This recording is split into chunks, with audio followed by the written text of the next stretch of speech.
UDF-ൽ പൊട്ടിത്തെറികൾ തുടങ്ങിക്കഴിഞ്ഞു. എന്തിനുമേതിനും തമ്മിലടി മാത്രമാണ് ഇപ്പോൾ അവരുടെ നയം. അതിൽ കോൺഗ്രസുകാരെ വേണം എടുത്തു പറയാൻ. തമ്മിത്തല്ലും കുതികാൽ വെട്ടും അഴിമതിയും അധികാരമോഹവുമാണ് ഇപ്പോൾ കോൺഗ്രസുകാർക്കുള്ളത്. കഴിഞ്ഞ ദിവസം നടന്ന KPCC നിർവാഹക സമിതി യോഗത്തിൽ വൻ പൊട്ടിത്തെറികളാണ് നടന്നത്. തർക്കം ഒതുക്കലല്ല, ഇടപെട്ട് തീർക്കുകയാണ് വേണ്ടതെന്നും സംഘടനാപരമായ ഉത്തരവാദിത്തം മലപ്പുറത്ത് നേതാക്കൾ കാണിക്കുന്നില്ലെന്നും ആര്യാടൻ ഷൗക്കത്ത് തുറന്നടിച്ചു. അദ്ദേഹം പറയുന്നതിനെ എതിർത്ത് PM നിയാസ് എഴുന്നേറ്റ് സംസാരിച്ചപ്പോൾ പറയാനുള്ളത് പറഞ്ഞു തന്നെ പോകുമെന്ന് ഷൗക്കത്തിന്റെ മറുപടി. നേതൃത്വം ഏകകണ്ഠമായി നിശ്ചയിച്ച മണ്ഡലം പ്രസിഡന്റുമാരുടെ പട്ടിക മലപ്പുറത്ത് ഏകപക്ഷീയമായി മാറ്റിയത് ആരാണെന്ന് ഷൗക്കത്ത് ചോദിച്ചു. എല്ലാം ശരിയാക്കാമെന്ന് നേതാക്കൾ പറഞ്ഞതല്ലാതെ ഒന്നും നടന്നിട്ടില്ല. ഇതിൽ പരിഹാരം ഉണ്ടാകേണ്ടതുണ്ടെന്നും ഷൗക്കത്ത് പറഞ്ഞു. ഷൗക്കത്ത് പറയുന്നതെല്ലാം ശരിയാണെന്ന് പറഞ്ഞായിരുന്നു നിയാസ് ഇടപെട്ടത്.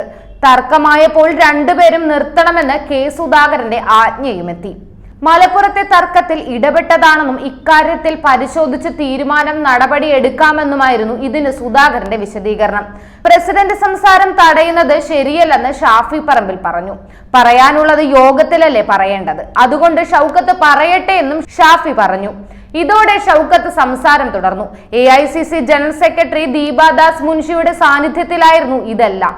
ഷൗക്കത്തിന്റെ വികാരം ഉൾക്കൊള്ളുന്നുവെന്നും പരാതി താൻ പരിശോധിക്കുമെന്നും ദീപ അറിയിച്ചു. MP എന്ന നിലയിൽ തന്റെ അഭിപ്രായം പോലും പരിഗണിക്കാതെയാണ് ചങ്ങനാശ്ശേരി മണ്ഡലം പുനഃസംഘടന നടത്തിയതെന്ന് കൊടിക്കുന്നിൽ സുരേഷ് MPയും പരാതി നൽകി. ഇതാണ് രീതിയെങ്കിൽ ലോക്സഭാ തെരഞ്ഞെടുപ്പിൽ മത്സരിക്കുന്നതിൽ നിന്ന് പിന്മാറുമെന്നും അദ്ദേഹം പറഞ്ഞു. ഇതോടെ KPCC നിർവാഹക സമിതി യോഗം ഒരു യുദ്ധക്കളമായി മാറി. ഇങ്ങനെ തമ്മിലടി തുടർന്നാൽ വരുന്ന ലോക്സഭാ തെരഞ്ഞെടുപ്പിൽ കോൺഗ്രസ് 8 നിലയിൽ പൊട്ടുമെന്ന കാര്യത്തിൽ ഒരു സംശയവുമില്ല. രാമക്ഷേത്ര ഉദ്ഘാടന ചടങ്ങിലേക്കുള്ള കോൺഗ്രസ് നേതാക്കളുടെ സമീപനവും RSS അജണ്ട നടപ്പാക്കുന്ന ഗവർണർക്കുള്ള പിന്തുണയും UDF നേതാക്കളുടെ നിലപാടുമെല്ലാം വലിയ രൂപത്തിൽ പ്രചരണ വിഷയമാക്കി മാറ്റാനാണ് ഇടതുപക്ഷത്തിന്റെ തീരുമാനം.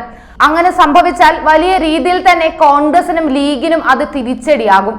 അങ്ങനെ സംഭവിച്ചാൽ അതോടെ UDF-ന്റെ മരണമണിയാകും മുഴങ്ങുക. കൂടുതൽ വാർത്തകൾക്കും വാർത്തകളിലെ വസ്തുതകൾക്കും ഈ ചാനൽ സബ്സ്ക്രൈബ് ചെയ്ത് ഫോളോ ചെയ്യുക.